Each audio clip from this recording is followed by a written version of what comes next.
Oi, professor. Seja Ô, bem-vindo. obrigado, é um prazer estar aqui. Sei que o senhor está atendendo, então, nossos profissionais são profissionais que atendem na atenção primária à saúde, são pessoas que estão próximas, né, trabalhando ali no território, e nós temos uma parceria com o Hospital das Clínicas, né, com a Universidade Federal da Bahia. Então, nós fizemos essa sessão clínica hoje com o senhor, encerramos o planejamento deste ano. Então, esperamos imensamente que no próximo ano a gente retome, né, com essas sessões clínicas que acontecem em horário diferenciado, porque geralmente as webs são à tarde, e as sessões clínicas a gente colocou justamente nesse horário para que as pessoas possam participar. Então, pedimos desculpas pelo atraso, mas são questões técnicas, e vamos iniciar a atividade. Mais uma vez, nós que agradecemos, professor, a sua participação aqui com a gente, né? Que é tão importante para os profissionais estarem atualizados para poderem atender as pessoas, né? Ali naquela região, então, na estratégia de saúde da família, na atenção básica, aquelas pessoas que estão ali no território, que são de sua responsabilidade. Então, todas as temáticas são importantes. A gente sempre aprende muito com os professores que aqui estão. E vamos iniciar essa atividade. Se o senhor gostaria de apresentar, eu falei rapidamente de um mini currículo, mas se o senhor gostaria de fazer suas considerações iniciais.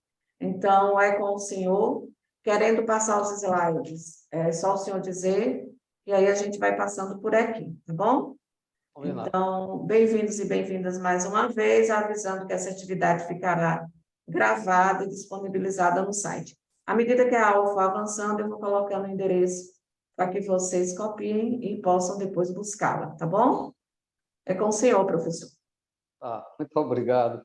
Eu fico feliz porque eu entendo que a gente não consegue fazer nada em medicina que não tenha a participação da atenção básica. A atenção básica, ela é assim de máxima importância, né, dentro da assistência que a gente propõe fazer à população e encaixada, né, dentro do SUS. O SUS, ele na verdade tem que se pautar pela atenção básica. Óbvio, se vocês perguntarem assim, pô, Vitor, o que você faz? Eu sou um médico que trabalhei minha vida toda no Hospital das Clínicas, num setor terciário, uma medicina cirúrgica muito avançada e tudo mais, né?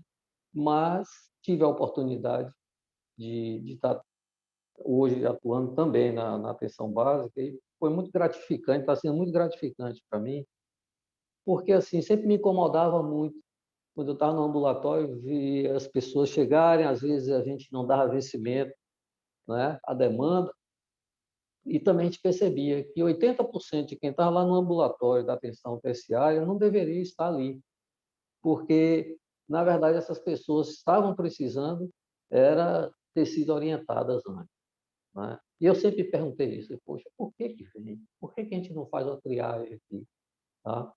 Mas eu era só um cirurgião de um hospital, professor da universidade, que estava ali naquele ambulatório e eu não tinha essa visão ampla da atenção básica. Fico feliz, viu, gente, por estar aqui. Eu acho que o título mais importante que eu tenho é de professor, tá? Eu gosto disso, faço com muito carinho, tá? Bom, baseado nisso que eu introduzi falando aqui, eu posso dizer a vocês até que eu tenho experiência boa com triagem, porque eu trabalhei no Hospital Aristide Maltês, fui chefe da cirurgia pélvica lá durante 5 anos, e antes de realmente assumir como cirurgião do Maltês, eu fui plantonista. E o plantonista do hospital, ele tinha, na época, a obrigação de fazer triagem. Não éramos nós quem direcionávamos todos os pacientes, né? Quem ia para a cabeça e pescoço, quem ia para abdominal, para gineco, para mama, colo próprio, uro. Muita gente não tinha, não fazia sentido estar ali e a gente dizia, não, não é paciente para cá. Para dizer a vocês, hoje o Maltês só aceita o paciente com a biópsia na mão, que é comprovado que tem a câncer ou uma suspeita muito forte, né, que é o correto. É um hospital terciário de atenção só em oncologia. Bom, o que de fato interessa para a gente conversar? Ó, tá aberto, viu? Se alguém tiver pergunta, pode fazer, porque Eu não estou conseguindo ouvir pessoa alguma, mas se quiser fazer pergunta, pode fazer, eu não me incomodo de jeito algum. O que interessa para a gente é o seguinte: preste atenção na área de vocês. Todo mundo, quando se queixa, diz assim: eu tenho uma hemorroida. Ninguém fala de outra coisa, é só hemorroida, hemorroida, hemorroida. E tem uma segunda coisa que o pessoal morre de medo, quando fala assim: está saindo sangue no ânus. Aí, pô, todo mundo já acha que está com câncer, essa coisa toda. Tá? São essas informações que eu vou dar uma noção assim, bem rápida para vocês. Na verdade, a apresentação é uma apresentação muito detalhista, mas eu vou pular algumas coisas, porque eu sei que não tenho que aprofundar dessa maneira com vocês. Eu tenho que dar a visão a vocês do que vocês realmente devem pensar e fazer na atenção básica. Tá? O próximo, por favor. Pode passar. Só um instantinho, está passando. Pois não. Então, assim, eu vou falando, né, enquanto... Eu vou mostrar para vocês um pouco de anatomia, tá? Esse aqui é um recorte do ânus, um corte assim, que a gente chama de sagital, né? Cortou no meio e mostrou uma bandinha para cada pessoa. Então, vocês veem aí essa parte de cima, onde tem escrito assim, hemorroida interna. Veja que isso é dentro do ânus. Essa hemorroida não está na pele, ela está na mucosa do reto, tá? Então, o primeiro conceito é esse: hemorroida interna é no ânus cirúrgico, não é no ânus anatômico, mas ela é recoberta de mucosa. Ora, mucosa é um tecido muito frouxo. Imagine vocês, quem nunca esteve comendo alguma coisa, mastigou e mordeu a bochecha, e fica lá aquele pedacinho de pendurado. Aquilo é a mucosa, é a mesma mucosa do ânus, certo? Do ânus cirúrgico. Porque o ânus anatômico ele é recoberto por pele, igual os lábios da gente aqui, ó. Então, só por esse detalhe anatômico já são coisas diferentes. Então, uma mucosa, ela é bem mais fácil de ser agredida, de ser cortada e de ter um vaso embaixo e sangrar do que uma pele. Então, normalmente, esse sangramento que a gente vê nessas hemorroidas são hemorroidas que estão lá dentro do reto, tá certo? E tem cá, e a de fora não causa nada? Causa, porque a hemorroida de fora, ela pode também criar um coágulo, trombosar, fazer aquele caroço que as pessoas morrem de medo, e não tem medo. Fora o desconforto, não tem por que ter medo, tá? Então, essas hemorroidas, elas podem crescer tanto que dificulta a circulação na pele e aí abre um buraco ali, ó, faz uma úlcera e começa a sangrar.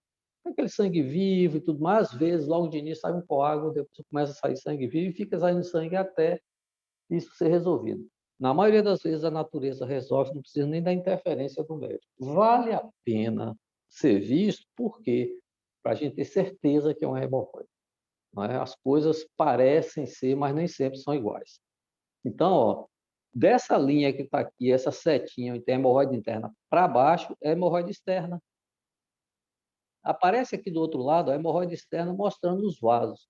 Ora, esses vasos existem normalmente. Todos nós que estamos aqui conversando, temos hemorroidas. Por quê? Porque a hemorroida faz parte do corpo da pessoa. Tá? Agora, essa hemorroida perde controle a partir do momento em que a gente tem o intestino preso, a partir do momento em que a gente bota força, tá certo? Por que eu falei intestino preso? Porque a maioria das vezes o intestino está preso, né? A maioria das pessoas que se queixam de hemorroida, vocês vão ver que são pessoas que têm uma dieta e não tem muita fibra. São pessoas que não gostam de comer frutas com casca, bagaço, salada crua e por aí vai. São pessoas que bebem poucas águas, né? Pouco líquido, pouco suco. E o que precisa a gente corrigir? É exatamente fazer a correção desse momento da evacuação.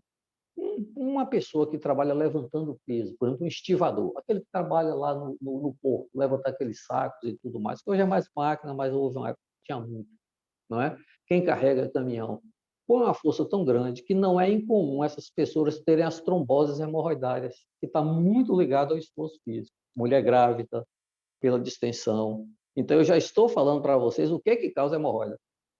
Não é? A base da causa da hemorroida é o esforço.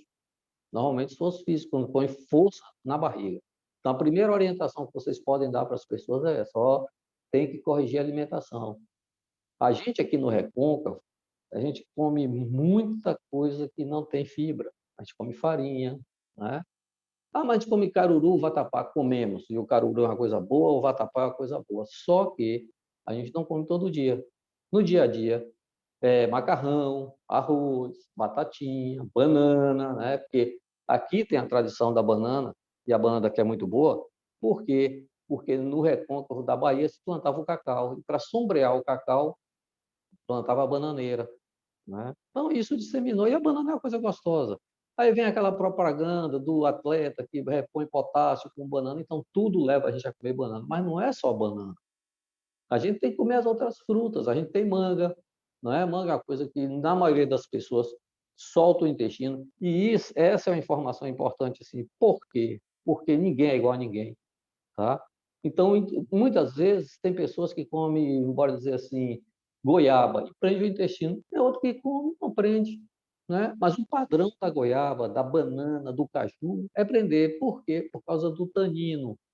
Então, aí já vem a mensagem. Banana mais verde tem mais tanino. Banana mais madura tem menos tanino. Por isso prende menos. Tá? Então, a gente mescla. Se vocês conversarem com os nutricionistas, eles vão dizer, vocês têm que comer de 3 a 4 tipos de frutas por dia. O que puder comer a casca, come a casca. O que não puder, come o bagaço. Então, não precisa fazer lista, é só conversar. Poxa, quem vai comer casca de jaca? Pessoa alguma, de abacaxi, pessoa alguma. Mas a gente tem o bagaço para poder comer, tá? As frutas como melão, melancia, essas aí são muito ricas em água, né? E a gente acaba suprindo a necessidade de água do corpo também, também com essas frutas. Haja visto o seguinte, há uma campanha muito grande nos países mais secos, onde você tem criação de caprino e de cavalos, né? E de equinos, que nós botamos um tipo de melancia selvagem, estocada durante um ano, que aquilo é água pura para nutrir os animais. Então, a gente vai tirar líquido também das águas, tá? Bom, qual é a segunda coisa, além da comida, que eu tenho que chamar a atenção? Os temperos das comidas. Então, no recôncavo é muito comum a gente comer pimenta. Você vai falar assim, poxa, a pimenta dá hemorroida aguda, não dá hemorroida crônica. Por quê? A pimenta tem um ácido, né? Que, na verdade, a metade é metabolizada no fígado e a outra metade é excretada in natura e sai nas fezes. Quando a gente come pimenta, arde a boca, né?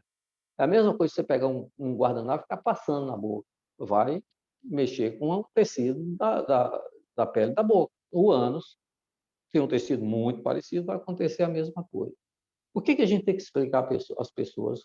Não vai proibir pessoa alguma de comer, como eu falei, farinha, banana, mas vai negociar com essa alimentação para que você possa comer tudo. Então, também não vai proibir comer pimenta, mas vai orientar. Quando você comer pimenta, foi no sanitário, fez o primeiro cocô, lava. Continua lá. Fez o segundo, lava. Não deixa o cocô que tem pimenta mais tempo em contato com a pele, porque isso sim vai irritar a pele. Tem a cavite e a mucosa. A mucosa irrita, mas você não percebe muito. Por quê? Porque na mucosa você não tem os receptores com a percepção de desconforto que você tem na pele. Por exemplo, se eu chegar no reto de uma pessoa, cortar, der ponto, queimar, a pessoa não vai sentir nada. Mas se eu fizer isso na pele, a pessoa não vai suportar. Então, é percepção diferente que a gente tem, tá certo? Então, a gente precisa primeiro entender isso. A pessoa está falando o quê? Ah, eu estou com hemorroida porque eu estou com caroço no ânus. Bom, ou essa pessoa tem uma hemorroida aguda, que é uma trombose, ou essa pessoa tem uma hemorroida crônica, que saiu e está lá para fora, e ela está chamando de caroço uma coisa que é um prolapso, ou essa pessoa pode ter tumor. E aí sim a gente tem que chamar e orientar, tá certo? Projete o próximo, por favor.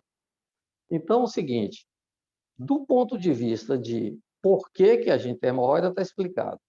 Tá? Como que a gente vai dar esse diagnóstico de hemorroida para vocês? É impossível fazer isso. Pode passar o próximo, por favor. Para vocês é impossível fazer isso. Por que é impossível? Porque a gente vai ter que olhar. A gente vai ter que examinar. Isso aqui foi um chamamento que eu fiz dos relatos de hemorroidas, né? Que é conversado há muito, olha lá, 2.750 anos antes de Cristo, e por aí vai. O próximo, por favor. É só histórico isso aqui. O próximo. Está aqui. Quando a gente fala de hemorroida, tem uma coisa engraçada, né? A gente fala assim, poxa, por que as pessoas têm tanto problema em admitir que tem uma hemorroida? Porque a gente cria as questões culturais, tá entendendo? As questões culturais são o quê? As informações que a gente tem normalmente de censura do que você está apresentando. As hemorroidas foram conhecidas desde a Bíblia. Aquele episódio da mulher que tocou no manto de Jesus Cristo e se curou da hemorragia, era uma hemorroida, tá? Então, isso é cultural. E as pessoas falam assim, poxa, mas lá foi uma mulher, mas quem a gente mais vê reclamar de hemorroida é o homem. Na verdade, se a gente for fazer estudo, os dois. A mulher, por engravidar, pode até ter mais hemorroida que o homem. Mas vamos dizer assim, o homem também, pela atividade física, pode ter muita hemorroida. Em consultório, o que a gente percebe é que não tem diferença não, viu? Apesar dos livros falarem que os homens têm mais hemorroida que as mulheres. Mas, de verdade, em consultório, a gente não percebe isso. O próximo, por favor. Bom, eu estava falando do diagnóstico. Tá aí. Por que a gente tem hemorroida? Primeira coisa, porque a gente ficou em pé. Está vendo isso aqui nesse macaco? Não é hemorroida. Passa o próximo, por favor. É a mesma coisa. O próximo, por favor. Pode passar o próximo. Pronto. Um cachorrinho. Um cachorrinho não tem hemorroida. Por que ele não tem hemorroida? Porque ele não anda na vertical. Ele anda na horizontal. Só quem tem hemorroida é o homem, porque a gente ficou em pé. Então, o peso da gravidade na coluna de sangue fez aquela protusão lá para baixo, certo? Fez com que um tecido frouxo acontecesse no local onde a gente precisa de coxim, porque já pensou se fosse tudo muito rígido, para eliminar fezes, seria uma dificuldade. Então, pela elasticidade do ânus, o tecido tinha que ser frouxo. Então, os animais que andam de quatro não tem problema de hemorroida, quem tem só somos nós. O próximo, por favor. Bom, está meio difícil enxergar, tá? Mas aqui tem uma coisa importante. A bacia do homem é diferente da bacia da mulher. A bacia do homem é aquela bacia mais apertada, né? Que a gente chama de androide. Por quê? Porque ela não foi feita para parir, não foi feita para engravidar. A bacia da mulher, não, é uma bacia ginecóide, ela é maior zona. Tem vantagens e desvantagens isso. No homem, o que você tem? Você tem lá embaixo todos os tecidos de músculo, como tem a mulher, com algumas diferenças pequenas, mas você tem ali também a próstata, que num lugar que não teria nada, tem um espaço fechado pela próstata. Já na mulher não tem próstata, então a mulher tem a vagina e tem o reto. E é uma camadinha fininha que tem entre um e outro. Isso acaba botando a mulher para fazer mais força, para poder evacuar. Uma coisa importante de você estarem sempre perguntando às pessoas, tá? Ah, eu tenho hemorroida. Faz cocô todo dia? Ah, não, não faço. Poxa, se você não faz cocô todo dia, quando sai duro ou sai mole? Ah, sai duro. Então você bota força, bota. Se sai duro e você bota força, você tem tudo para ter uma hemorroida. Né? E vem cá, e aquela pessoa que faz diarreia todo dia? Primeiro tem alguma coisa errada, porque não é para ninguém fazer diarreia todo dia. Você pode até ter as fezes amolecidas. Existem pessoas que vão ao sanitário 3, 4 vezes ao dia. Então, aí qual é o normal? Sabe Deus qual é o normal? O normal é você ir estar com fezes pastosas. É muita briga, muita discussão por isso. Alguns falam 2 vezes por semana, outros falam, não, tem que ir todo dia. Bom, o que a gente sabe? Está pastoso, no máximo 2 vezes ao dia, está tudo bem, não tem nenhum problema. E se você passar um dia sem ir e no outro dia tiver pastoso, também está normal, tá certo? O próximo, por favor. Bom, eu mostro esse detalhe aqui, que é um pouquinho mais ampliado do que o outro, para vocês verem. Esse S aqui, ó, é o sigmoide que entra no reto. E ali embaixo você tem o ânus, tá? Isso não é uma coisa simples. Vocês querem ver? O próximo, por favor. Aqui a gente só está vendo o músculo. Aqui está nominando todas as estruturas.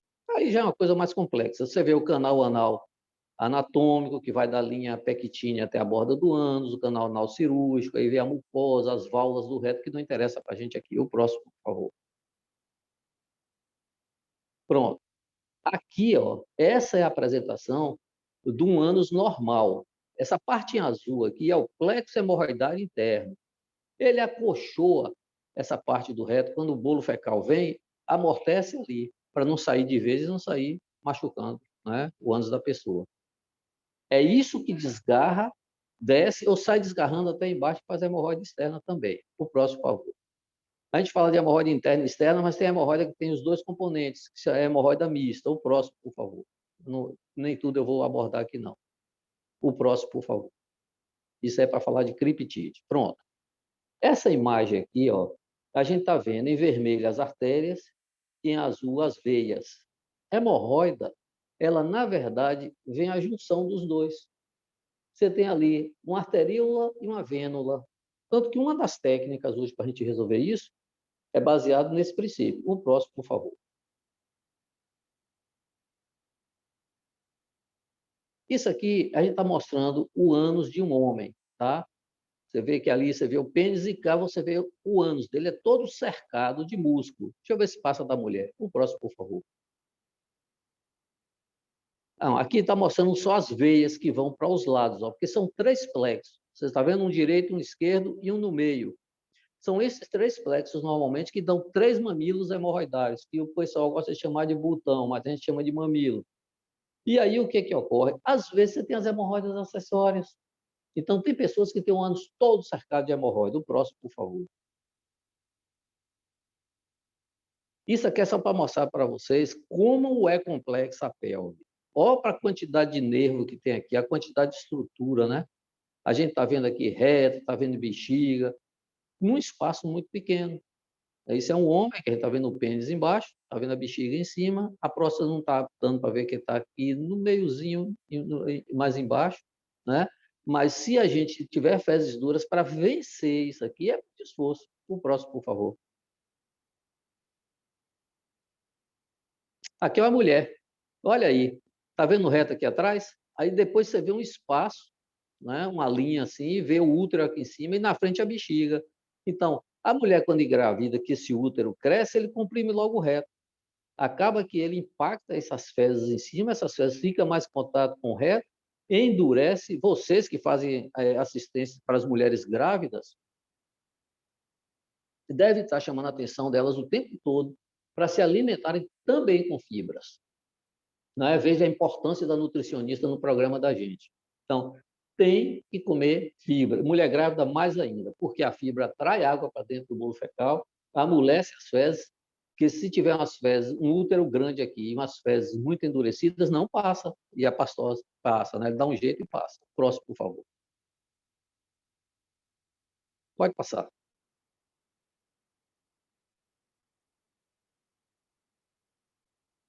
Bom, aqui foi para chamar a atenção, né, daquilo que causa hemorroida. Eu falei que é o esforço, mas algumas coisas chamam a atenção.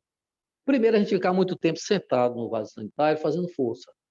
Né? Se você sentar lá e não ficar fazendo força, não é bom ficar muito tempo. Né? Preste bem atenção. A gente ficando 10 minutos no vaso sanitário sem fazer força e com vontade de evacuar, a gente resolve o problema. Mas existem pessoas que ficam ali, ó, 2 horas, lendo revista, lendo jornal, batendo papo. Né? Essa não é uma coisa interessante. A outra coisa que a gente tem que chamar a atenção é o quê? É a posição que você assume. Se você for ver bem assim, é porque é uma coisa de dinâmica da estrutura da pelve. Quando a gente senta, que a gente dobra mais a perna, levanta o pé, você corrige o ângulo do reto e do ânus e o cocô sai mais na reta. Por exemplo, para a criança tem um reto realmente. O adulto não.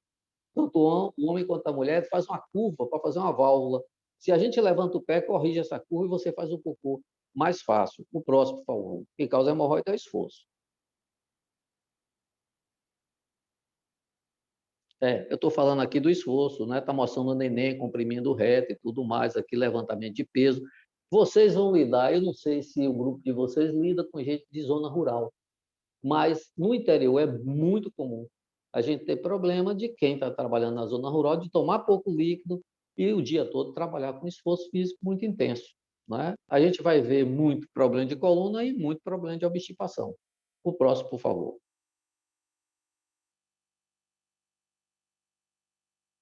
O que eu queria mostrar aqui era exatamente a questão da anatomia dos vasos que vão lá para baixo. Mas está muito pequenininho, eu acho que eu tenho uma coisa melhor aí. Bora para frente.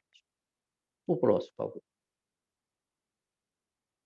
Bom, continuar a falar, né? O que causa hemorroida?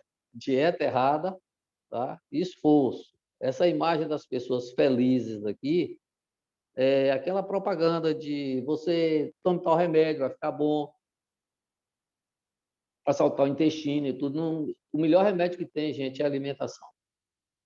Há um conceito, e eu estou batendo nisso, porque faz parte da orientação para vocês. Há um conceito de que a gente tem que tomar remédio. Não tem. A gente tem que procurar ser natural. Tá? Há um pensamento de que se eu tomar mingau, se eu tomar sopa, o cocô vai sair mais mole. Não é verdade. Não é verdade. Porque os dois têm mais líquido, seu intestino delgado tira o líquido desse bolo fecal e vai descer lá um pouquinho de coisa e vai ficar parado. O principal mecanismo para poder você fazer, para você evacuar, é a distensão. E distensão a gente só tem quando a gente come fibra. Então, se você não come fibra, aquele bolinho de cocô vai cair ali e vai ficar ali, ó, esperando a juntar mais até estimular com um volume maior.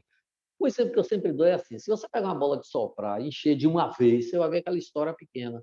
Mas se você for encher devagarinho, devagarinho, ela vai estourar muito maior. É a mesma coisa do intestino.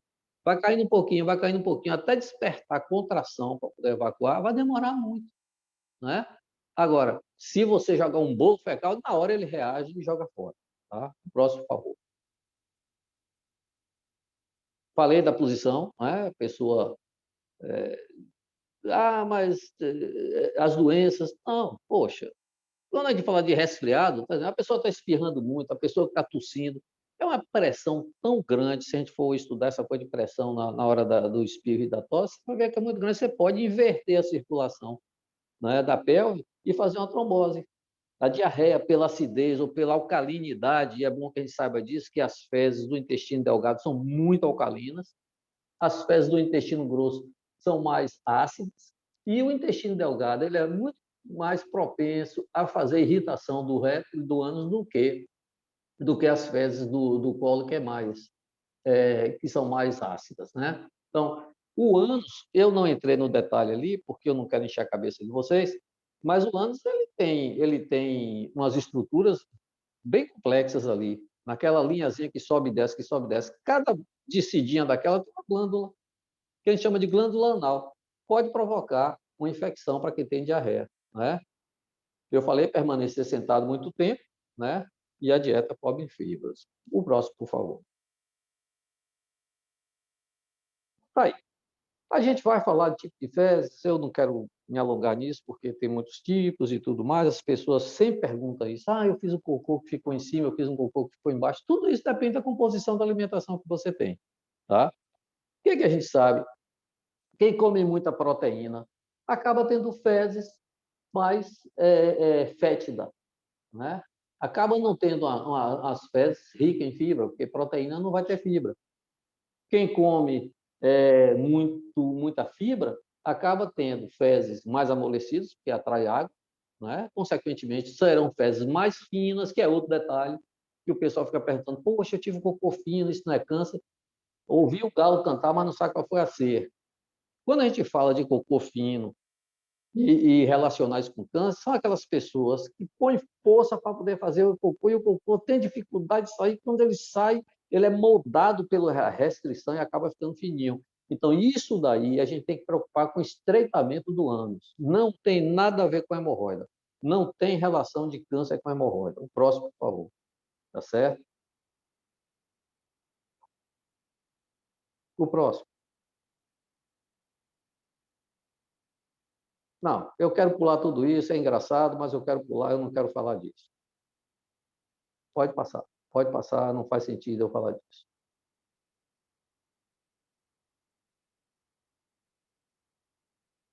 Pronto.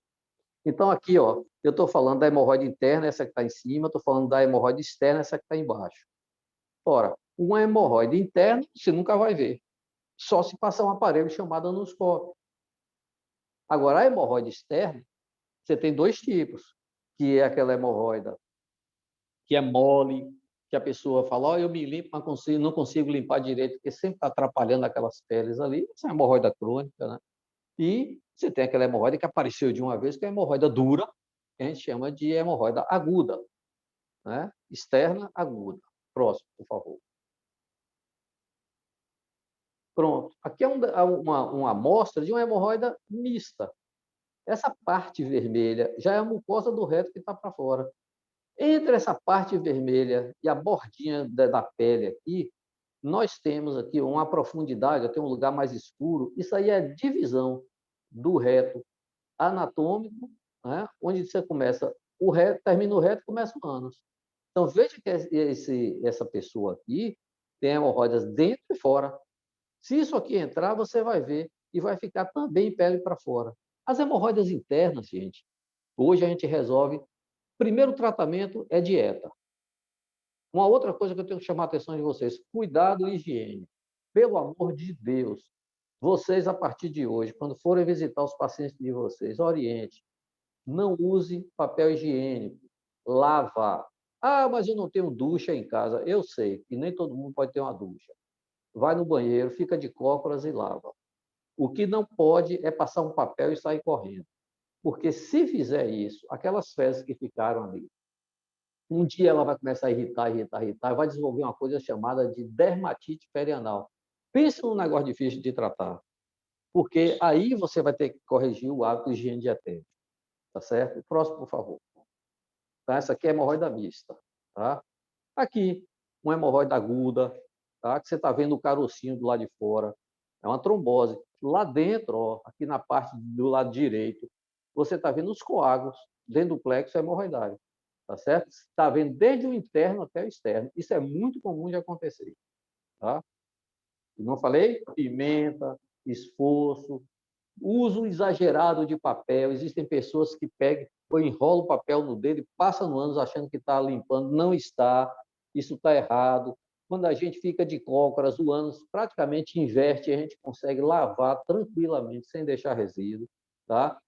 Por exemplo, lá no Pará, é muito comum o pessoal usar folha, sabuco de milho, essas coisas. Você vê o índice de câncer, né, de anos lá é muito alto em função disso, desse uso errado. O próximo, por favor.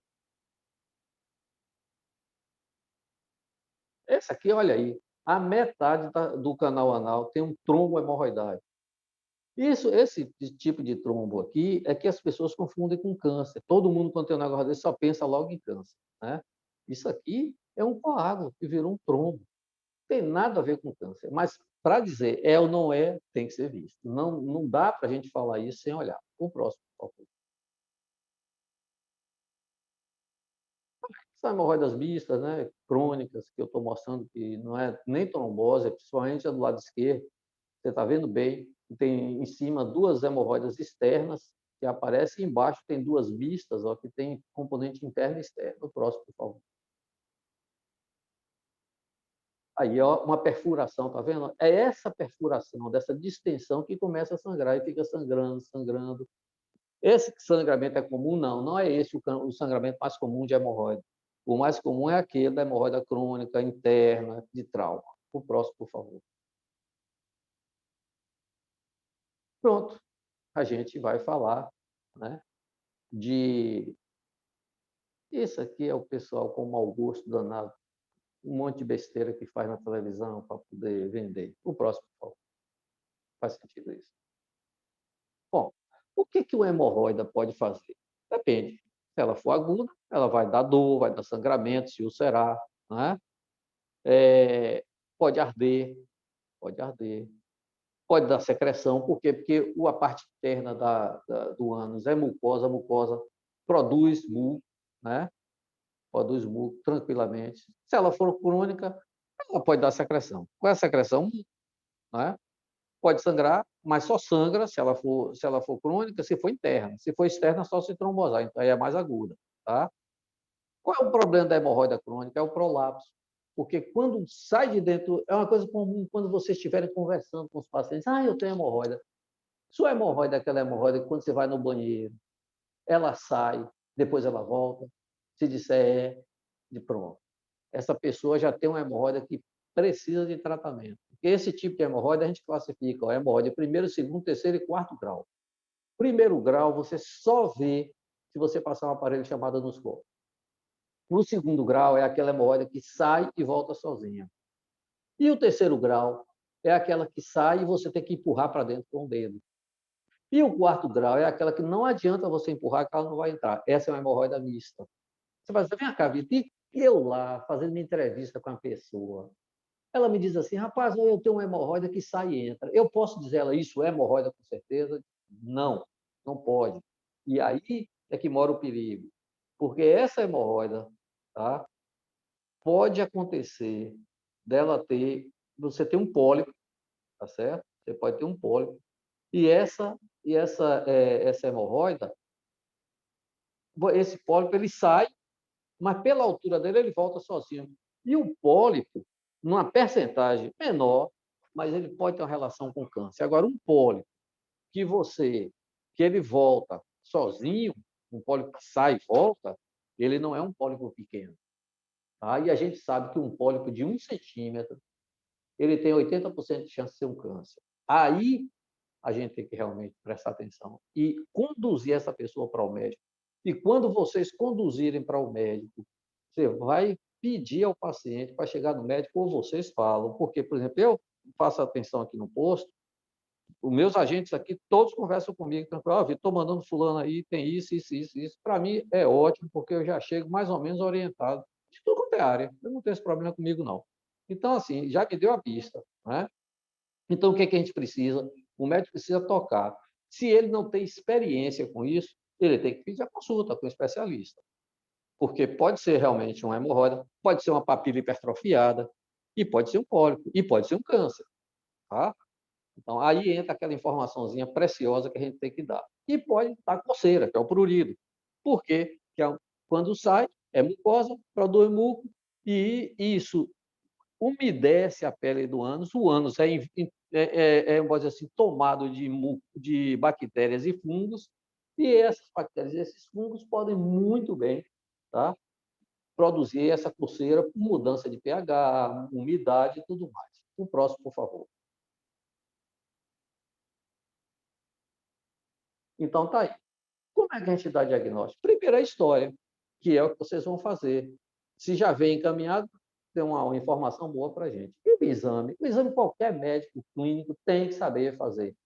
Tá?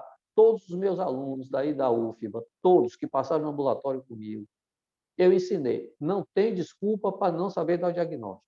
Tá? Primeiro você inspeciona, você faz inspeção estática, você olha se tem alguma coisa, manda fazer força, depois você faz o toque, você faz a endoscopia. Se precisar, vai fazer um exame mais comprido, tem 25 centímetros, chamado retossigmoidoscopia. E, se achar alguma coisa que tem indicação, vai fazer a colonoscopia. Quero chamar a atenção de vocês que não é para dar diagnóstico de hemorroida com retossigmoidoscopia nem com colonoscopia, pelo amor de Deus. Diagnóstico de hemorroida, a gente vai até aqui, ó, endoscopia, tá? Que é um aparelhozinho pequeno que o especialista passa, o clínico não vai ter isso no posto dele. O próximo, por favor.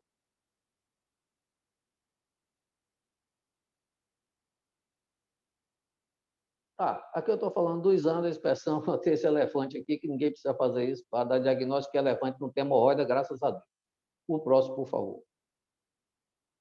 Bom, aqui eu chamo a atenção do seguinte, tá? São várias as posições de examinar. Gente, ó, eu sempre me preocupo em me colocar no lugar de quem está do lado de lá, tá? A gente tem que ter o máximo de respeito pelo outro, isso aí eu nem discuto. É assunto que não tem que a gente estar brincando com essas coisas nem nada. Então, eu, quando vou examinar, eu procuro sempre fazer essa primeira posição aqui, ó. O paciente está deitado de lado, é em cima do lado esquerdo, não é lado direito, tá? Deita em cima do lado esquerdo, flete as pernas sobre a coxa e essa sobre o abdômen. Pronto. Não precisa fazer nada dessas posições aqui. Por que eu estou botando isso aqui para vocês? Para vocês desmistificarem isso na conversa de vocês. Tem muita gente que deixa de vir ao médico porque acha que vai ser examinado uma das 3 posições. Eu sei, a seguir dessa daí, eu sei que tem médicos que usam principalmente a 3ª posição até hoje, que é chamada de prece maometana, mas não faz sentido, né? A gente pode, de uma forma mais civilizada, mais coerente, mais ética, a gente examinar na posição de Sims, que é esse decúbito lateral esquerdo. Aí está mostrando um toque, né? Mostrando próstata, tudo mais, para a distância do canal anal. O próximo, por favor.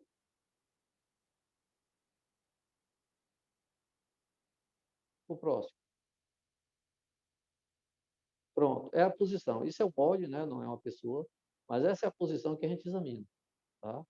Tem que ninguém criar nenhuma celeuma com isso.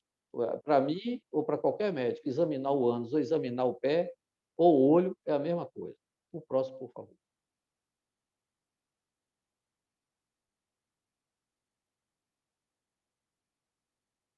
Próximo.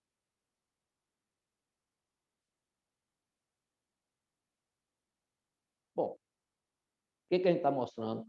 Do lado esquerdo, você está vendo um canal anal normal. Pregazinha pequenininha aqui, mas esse é um ânus normal, né? Não é redondo, ele vai ter uma fenda. E do outro lado você está vendo um ânus que tem um plicoma, tem uma hemorroide externa aqui muito grande, tá? Vamos lá. Só na inspeção já deu para dizer. O próximo, por favor. Ok. Aqui, gente, eu paro, tá? Eu não vou prosseguir daqui, porque agora eu vou sair de diagnóstico para tratamento, tudo mais, e não é o escopo da nossa conversa, tá? Então, o que eu quero chamar a atenção de vocês? Professora, pode suprimir os slides, porque a aula para de apresentação. É o seguinte, o que eu quero chamar a atenção de todos vocês? Vocês têm que conversar com o paciente sobre o que ele está percebendo que está acontecendo com ele, tá certo? Então, a história é muito importante. Tem prolapso, não tem prolapso, volta só, não volta, arde, não arde, tem secreção, não tem. Vocês querem ver uma coisa? Quantas vezes a gente chega aqui, um paciente, doutor, eu estou com hemorroida, eu vou examinar, tem uma fístula. Porque fístula solta secreção de pus. Hemorroida não solta pus. Está soltando pus, não é hemorroida. Tá? Então, isso é importante a gente estar sabendo. Prurido anal, vou dar uma noção. 95% das vezes, prurido anal, sabe o que é? Má higiene. Como má higiene? Tem muita gente que vai no sanitário, faz cocô, sai e não se lava. Não usa papel, não usa nada. A grande maioria usa papel. Tá? Uma parte considerável dos que usam papel usam da forma errada. Quando chega aqui, eu sempre mostro. Chegou, eu pego a gaze limpinha, mostro que está limpa, passo do lado de fora do ânus e mostro suja de fezes. Por que eu faço isso? Não é para constranger ninguém. Eu faço, você está vendo? Você usou papel, limpou do lado de fora, mas a parte mais interna não limpou. E isso vai ficar aí, vai lhe incomodar. E isso pode fazer trombose hemorroidária. Tá certo? Então, qual é o papel de vocês? Orientar. Foi no banheiro, faz cocô, lavou, enxugou. Papel higiênico é encosta e tira, não arrasta. Primeira coisa. Dieta e cuidado. Alguma pergunta, turma? Oi, professor. Parabéns, né, pela aula. Obrigado. Eu preocupada, né, conversei com o senhor antes do início, né, o nosso público, e o senhor trabalha, né, é profissional da atenção primária também. Então, a aula foi uma aula expositiva, uma aula clara, né, de uma linguagem clara, para uma equipe multidisciplinar. Então, para médicos, né, para o agente comunitário, né, na captação daquele paciente, não buscativa, enfim, levando para a equipe. Então, aqui no chat eu coloquei nós temos algumas pessoas, mas até então não temos nenhuma pergunta. Mas aí eu faço uma pergunta para o senhor. O que é que no seu dia a dia, na sua experiência, o senhor costuma atender, né, de rotina, a idade, né, se são pessoas de todas as faixas etárias, acredito, né, que adultos, Com essa questão também que me chamou a atenção, aquela foto em relação à academia, porque hoje a busca, né, por essa atividade é tão intensa. Então, se o senhor observa, né, que tem que é acentuado, né, nesse público, ou não? Ou é diversificado, são casos singulares, né? Porque o senhor falou da alimentação, enfim. O que é que o senhor traz como sua experiência? Na verdade, assim, eu vejo muito mais isso aí em Salvador, porque eu tenho um consultório aí, do que aqui no interior, né? Eu hoje estou aqui em Muritiba, tá? Depois eu explico essa situação minha. O que ocorre? Em Salvador, o pessoal frequenta muito a academia, apesar de que no interior também está aumentando isso. O que aparece para a gente? É muito comum aparecer as pessoas que têm uma vez a trombose, aí trata, volta a segunda vez, aí começa a se preocupar. É o levantamento de peso da forma errada. Então, vai botar força é no braço e na mão. Você não pode botar força na barriga com o sentido do vetor para baixo, para empurrar o reto para baixo. Quando você faz isso, você está botando um vetor para o ânus e inverte a circulação. A gente, quando está estudando essa parte de sangue, a gente vê que o sangue ele é muito organizado, né? Normalmente ele sai com uma parte líquida por fora, próximo da parede do vaso, e por dentro com as células, tá? Principalmente as plaquetas. Quando faz um turbilhão, essas plaquetas batem na parede do reto e aí libera certas substâncias que vão fazer uma aderência dessa plaqueta ali, porque o organismo interpreta assim, tem um lugar furado aqui. Então, se eu inverto a circulação, na hora que eu levanto o peso muito intenso, eu estou invertendo e criando um turbilhão. E aí você faz a trombose hemorroidária. Então, a gente vê bastante isso em Salvador. Eu estava comentando hoje de manhã com um colega, ele me perguntando por que você só faz consultório em Salvador segunda e sexta. Eu disse, porque nesses 28, 30 anos que eu estou trabalhando em coloproctologia, eu percebi que os dias fortes do meu consultório são segunda e sexta. Sexta, porque o pessoal quer ir para a festa, quer ir para todo lugar e está sentindo alguma coisa, quer ver se a gente dá um jeito. E segunda-feira, porque voltou do problema, tá certo? O que normalmente é isso? É a turma que vai beber, que vai comer pimenta, que vai tomar álcool e não vai tomar líquido, entendeu? Então, isso a gente vê muito aí.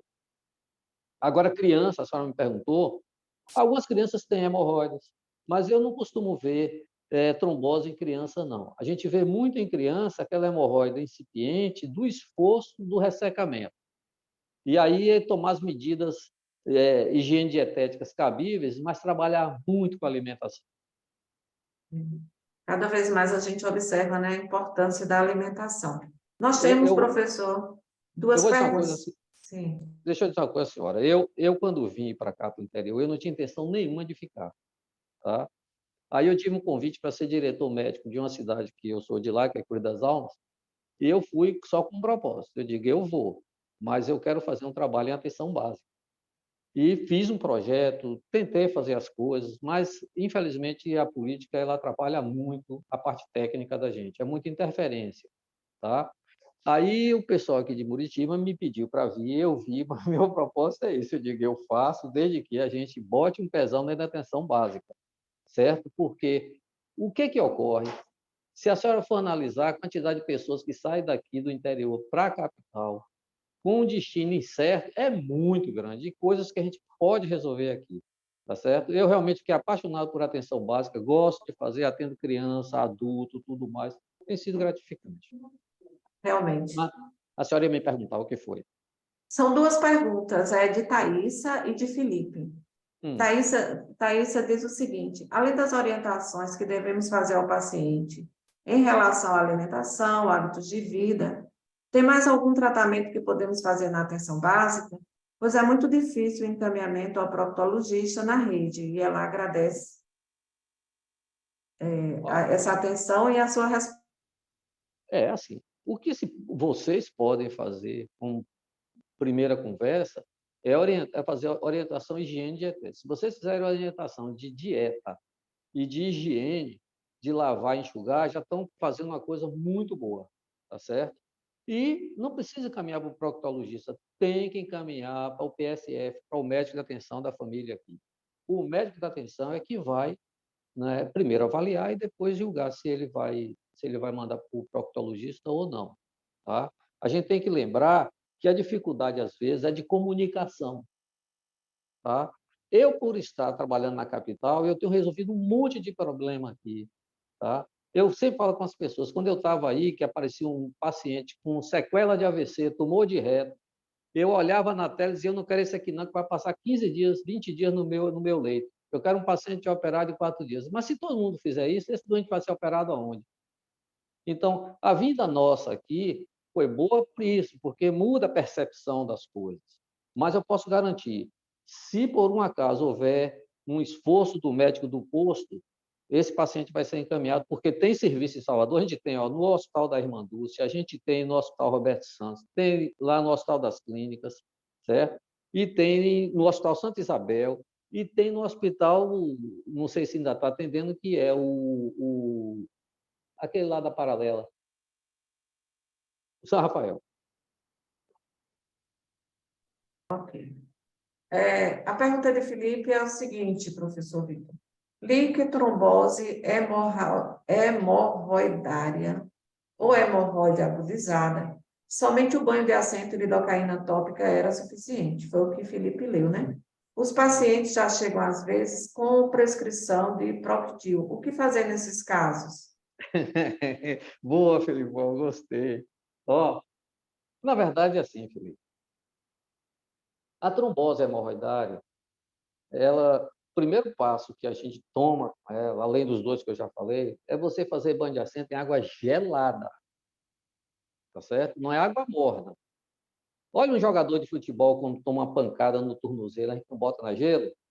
Quando faz cirurgia na pálpebra, não bota na gelo, a hemorroida é a mesma coisa, tecido frouxo. Então, 2, 3 dias, banho de assento em água gelada, pica gelo, bota dentro, fica lá até suportar. Incomodou, levanta. Faz isso 3, 4 vezes ao dia. Terceiro, quarto dia, aí você muda para água morna. Está usando Proctil? Só se tiver uma ulceração. Vamos embora lá. O que tem dentro do Proctil? Policresuleno, que é um desbridador químico, tá certo? Que é muito usado também em ginecologia, para fazer desbridamento de colo de útero depois de cauterização. É amenizado o Proctil, né, com relação à vagina. E você tem um anestésico chamado 5-cocaína. Olha, 5-cocaína penetra em mucosa e não em pele. Não, a gente não tem muito anestésico que penetra em pele. Tinha a Enla, tiraram do mercado. Então, se você tiver uma hemorroida ulcerada, justifica você usar o Proctil, porque ele faz um desbridamento químico. Mas se você não tem ulceração e você quer usar um anestésico, aí o paciente está com dor, você vai usar um anestésico, pode prescrever assim, cocaína normal que tem. Agora, normalmente essas hemorroidas, Felipe, elas provocam uma secreção em volta do ânus e faz irritação da pele. Aí, amigo, é melhor você usar uma pomada mais próxima de hipoglós, que tem alumínio, entendeu? Que tenha magnésio, tem um monte aí que você pode usar. E são baratas, não são caras, tá? Para lembrar, anestésico pode provocar dermatite, mas você vê muito esse negócio do Proctil. O que é isso? É o mercado, amigo. Eu falo sempre com os meninos, eu disse, olha, tem coisas que a gente se chateia quando fala, porque não dá para generalizar, mas é real. A indústria farmacêutica ela quer vender, não está errado, não, quer vender. Cabe a gente negar isso. Tá? Então, esse Proctil ele foi enfiado assim, uma coisa terrível. Tudo era Proctil, o Proctil patrocinava tudo, fazia tudo, e as pessoas não procuram ver para que serve Proctil. E vai usando discriminadamente. Então, se estiver usando Proctil, não tem ulceração, suspenda, Filipão. Ainda continuamos, né, professor, com a prevenção. Ainda é o melhor remédio, né? Com certeza. Prevenção é a melhor coisa que tem. Mesmo porque, a senhora sabe de uma coisa? Hoje aqui eu tenho falado assim, o primeiro trabalho que a gente tem que fazer em todas as cidades nossas é combater a epidemia de obesidade.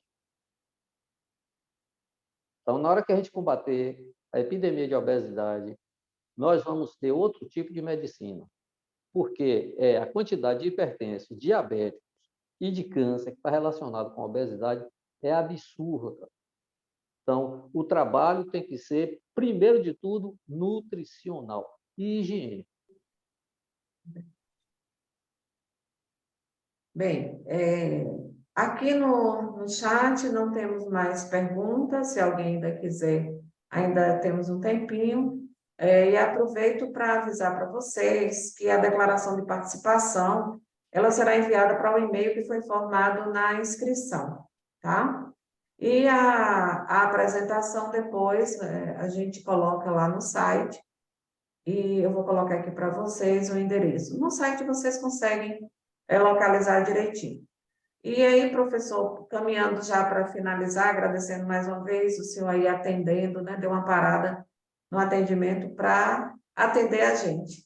Então, fica um forte abraço, um agradecimento aqui do Núcleo, né? Em nome do Núcleo, eu faço, né, os agradecimentos, esperando uma próxima oportunidade, quem sabe gravar uma videoaula quando o senhor tiver um tempinho, deixar disponibilizada aí para o pessoal.